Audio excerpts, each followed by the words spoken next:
नमो बुद्धाय, जय भीम साथियों। स्वागत है आपका एक नए और महत्वपूर्ण वीडियो के साथ। तो आज के वीडियो को करते हैं शुरू। जातिवाद क्या होता है, कोई हमसे पूछे। ऐसी ही घटना डॉक्टर बाबा साहेब अम्बेडकर के साथ उनके बचपन में हुई थी, जो उन्होंने लिख कर रखी है अपने किताब में। तो चलिए आज हम जानते हैं उसी के कुछ अंश। तो उनकी गोरेगांव की यात्रा के बारे में आज का विवरण हम शुरू करते हैं। हमारा परिवार मूल रूप से बॉम्बे प्रेसिडेंसी के रत्नागिरी जिले में स्थित दापोली तालुके का निवासी है। ईस्ट इंडिया कंपनी का राज शुरू होने के साथ ही मेरे पुरखे अपने वंशानुगत धंधे को छोड़कर कंपनी की फौज में भर्ती हो गए थे। मेरे पिता ने भी परिवार की परंपरा के मुताबिक फौज में नौकरी कर ली। वे अफसर की रैंक पर पहुंचे और सूबेदार के पद से सेवानिवृत्त हुए। सेवानिवृत्ति के बाद मेरे पिता परिवार के साथ दापोली गए ताकि वहां फिर से बस जाए, लेकिन कुछ वजहों से उनका मन बदल गया। परिवार दापोली से सातारा आ गया, जहां हम 1904 तक रहे। मेरी याददाश्त के मुताबिक पहली घटना 1901 की है, जब हम सातारा में रहते थे। मेरी माँ की मौत हो चुकी थी। मेरे पिता सातारा जिले में खाटव तालुके के कोरेगांव में खजांची की नौकरी पर थे। वहाँ बम्बई की सरकार अकाल पीड़ित किसानों को रोजगार देने के लिए तालाब खुदवा रही थी। अकाल से हजारों लोगों की मौत हो चुकी थी। मेरे पिता जब कोरेगांव गए तो मुझे, मेरे बड़े भाई और मेरी बड़ी बहन के 2 बेटों को मेरी काकी और कुछ सहृदय पड़ोसियों के जिम्मे छोड़ गए। मेरी काकी काफी भली थी, लेकिन हमारी खास मदद नहीं कर पाती थी। वे कुछ नाटी थी और उनके पैरों में तकलीफ थी, जिससे वे बिना किसी सहारे के चल फिर नहीं पाती थी। अक्सर उन्हें उठाकर ले जाना पड़ता था। मेरी बहनें भी थी, उनकी शादी हो चुकी थी और अपने परिवार के साथ कुछ दूर पर रहती थी। खाना पकाना हमारे लिए एक समस्या थी, खासकर इसलिए कि हमारी काकी शारीरिक सहायता के कारण काम नहीं कर पाती थी। हम 4 बच्चे स्कूल जाते थे और खाना भी पकाते थे, लेकिन हम रोटी नहीं बना पाते थे, इसलिए पुलाव से काम चलाते थे। वह बनाना सबसे आसान था, क्योंकि चावल और गोश्त मिलाने से ज्यादा इसमें कुछ नहीं करना पड़ता था। मेरे पिता खजांची थे, इसलिए हमें देखने के लिए सातारा से आना उनके लिए संभव नहीं हो पाता था। इसलिए उन्होंने चिट्ठी लिखी कि हम गर्मियों की छुट्टी में कोरेगांव आ जाए। हम बच्चे यह सोचकर ही काफी उत्तेजित हो गए, क्योंकि तब तक हम में से किसी ने भी रेलगाड़ी नहीं देखी थी। भारी तैयारी हुई। सफर के लिए अंग्रेजी स्टाइल के नए कुर्ते, रंगी बिरंगी नक्शीदार टोपी, नए जूते, नई रेशमी किनारी वाली धोती खरीदी गई। मेरे पिता ने यात्रा का ब्यौरा लिखकर भेजा था और कहा था कि कब चलोगे यह लिखकर भेजना, ताकि वे रेलवे स्टेशन पर अपने चपरासी को भेज दे, जो हमें कोरेगांव तक ले जाएगा। इसी इंतजाम के साथ मैं, मेरा भाई और मेरी बहन का बेटा सातारा के लिए चल पड़े। काकी को पड़ोसियों के सहारे छोड़ आए, जिन्होंने उनकी देखभाल का वायदा किया था। रेलवे स्टेशन हमारे घर से 10 मील दूर था, इसलिए स्टेशन तक जाने के लिए तांगा किया गया। हम नए कपड़े पहनकर खुशी में झूमते हुए घर से निकले, लेकिन काकी हमारी विदाई पर अपना दुख रोक नहीं सकी और जोर जोर से रोने लगी। हम स्टेशन पहुंचे तो मेरा भाई टिकट ले आया और उसने मुझे वह बहन के बेटे को रास्ते में खर्च करने के लिए 2 आने दिए। हम फौरन शाह खर्च हो गए और पहले नींबू पानी की बोतल खरीदी। कुछ देर बाद गाड़ी ने सीटी बजाई तो हम जल्दी जल्दी चढ़ गए ताकि कहीं छूट न जाए। हमें कहा गया था कि मसूर में उतरना है, जो कोरेगांव का सबसे नजदीकी स्टेशन है। ट्रेन शाम को 5 बजे मसूर में पहुंची और हम अपने सामान के साथ उतर गए। कुछ ही मिनटों में ट्रेन से उतरे सभी लोग अपने ठिकाने की ओर चले गए। हम 4 बच्चे प्लेटफॉर्म पर बच गए। हम अपने पिता या उनके चपरासी का इंतजार कर रहे थे। काफी देर बाद भी कोई नहीं आया। 1 घंटा भर बीतने लगा तो स्टेशन मास्टर हमारे पास आया। उसने हमारे टिकट देखा और पूछा कि तुम लोग क्यों रुके हो। हमने उन्हें बताया कि हमें कोरेगांव जाना है और हम अपने पिता या उनके चपरासी का इंतजार कर रहे हैं। हम नहीं जानते कि कोरेगांव कैसे पहुँचे। हमने कपड़े लत्ते अच्छे पहने हुए थे और हमारी बातचीत से भी कोई नहीं पकड़ सकता था कि हम अछूत के बच्चे हैं। इसलिए स्टेशन मास्टर को यकीन हो गया था कि हम ब्राह्मणों के बच्चे हैं।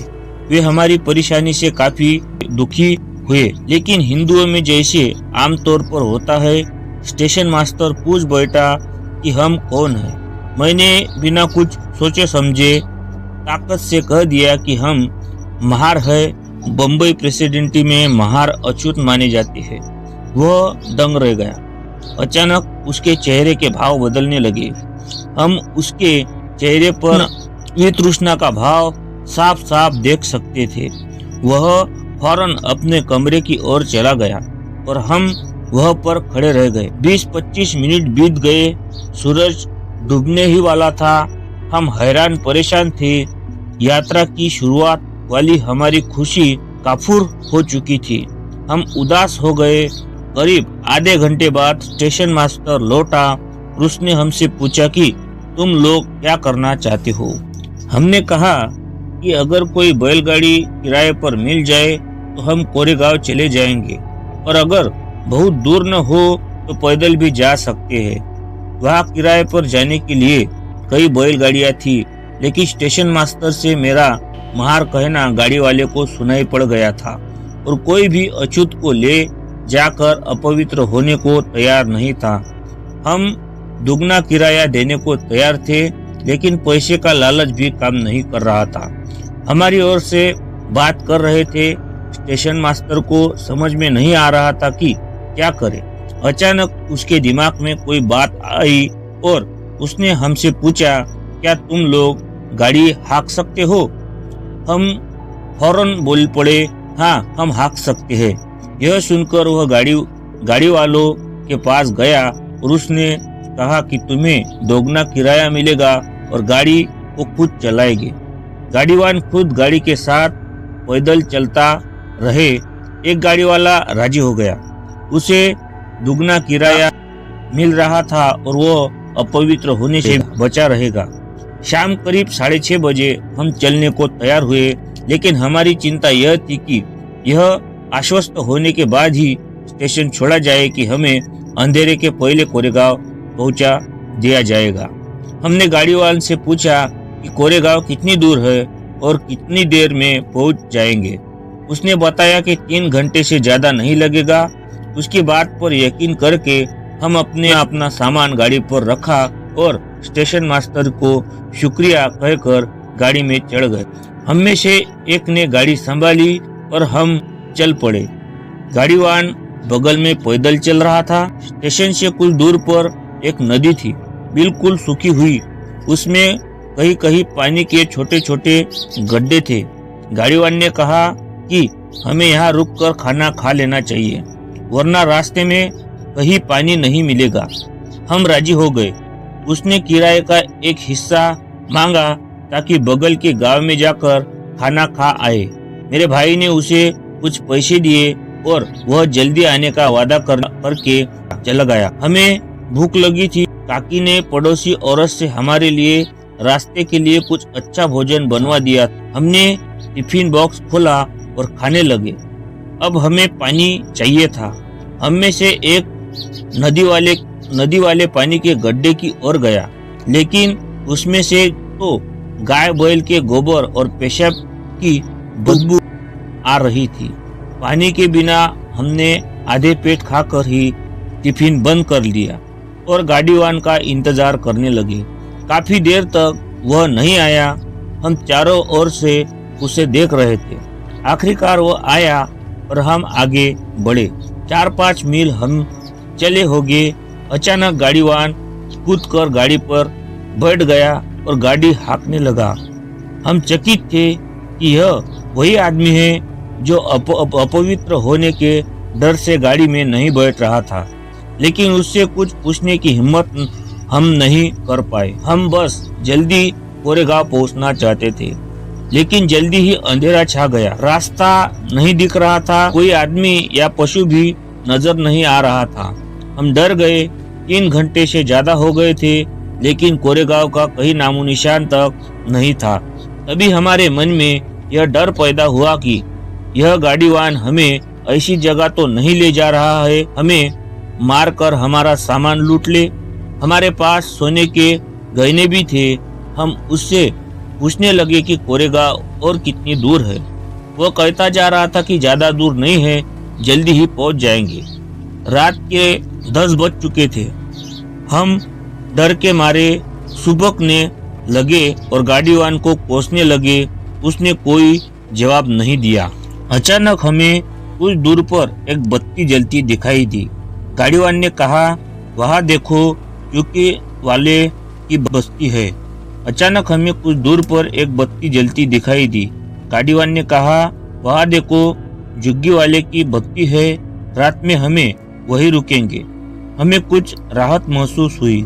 आखिर 2 घंटे में हम झुग्गी वाले की झोपड़ी तक पहुंच गए। यह एक पहाड़ी की तलहटी में उसकी दूसरी ओर स्थित थी। वहां पहुंचकर हमने पाया कि बड़ी संख्या में बैलगाड़ियां वहां रात गुजार रही थी।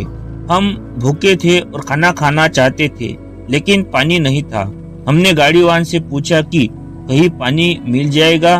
उसने हमें चेताया कि झुग्गी वाला हिंदू है और अगर हमने सच बोल दिया कि हम महार है तो पानी नहीं मिल पाएगा। उसने कहा कि तुम कहो कि तुम मुसलमान हो और अपनी तकदीर आजमा लो। उसकी सलाह पर मैं झुग्गी वाले की झोपड़ी में गया और पूछा कि थोड़ा पानी मिल जाएगा। उसने पूछा, कौन हो? मैंने कहा कि हम मुसलमान हैं। मैंने उसे उर्दू में बात की जो मुझे अच्छी आती थी, लेकिन यह चालाकी काम नहीं आई। उसने रुखाई से कहा, तुम्हारे लिए यहाँ पानी किसने रखा है? पहाड़ी पर पानी है, जाओ वहां से ले आओ। मैं अपना सा मुंह लेकर गाड़ी के पास लौट आया। मेरे भाई ने सुना तो कहा कि चलो सो जाते हैं। बैल खोल दिए गए और गाड़ी जमीन पर रख दी गई। हमने गाड़ी के निचले हिस्से में बिस्तर डाला और जैसे तैसे लेट गए। मेरे दिमाग में चल रहा था कि हमारे पास भोजन काफी है। भूख के मारे हमारे पेट में चूहे दौड़ रहे हैं, लेकिन पानी के बिना हमें भूख के सोने पड़ रहा है और पानी इसलिए नहीं मिल सका क्योंकि हम अछूत हैं। मैं यह सोच रहा था कि मेरे भाई के मन में एक आशंका उभर आई। उसने कहा कि हमें एक साथ नहीं सोना चाहिए, कुछ भी हो सकता है, इसलिए एक बार में 2 लोग सोएंगे और 2 लोग जागेंगे। इस तरह पहाड़ी के नीचे हमारी रात कटी। साढ़े के 5 बजे गाड़ीवान आया और कहने लगा कि हमें कोरेगांव के लिए चल देना चाहिए। हमने मना कर दिया और उससे 8 बजे चलने को कहा। हम कोई जोखिम नहीं उठाना चाहते थे। वो कुछ नहीं बोला। आखिर हम 8 बजे चले और 11 बजे कोरेगांव पहुंचे। मेरे पिता हम लोगों को देखकर हैरान थे। उन्होंने बताया कि उन्हें हमारे आने की कोई सूचना नहीं मिली थी। हमने कहा कि हमने चिट्ठी भेजी थी। बाद में पता चला कि मेरे पिता के नौकर को चिट्ठी मिली थी, लेकिन वह उन्हें देना भूल गया। इस घटना की मेरे जीवन में काफी अहमियत है। मैं तब 9 साल का था।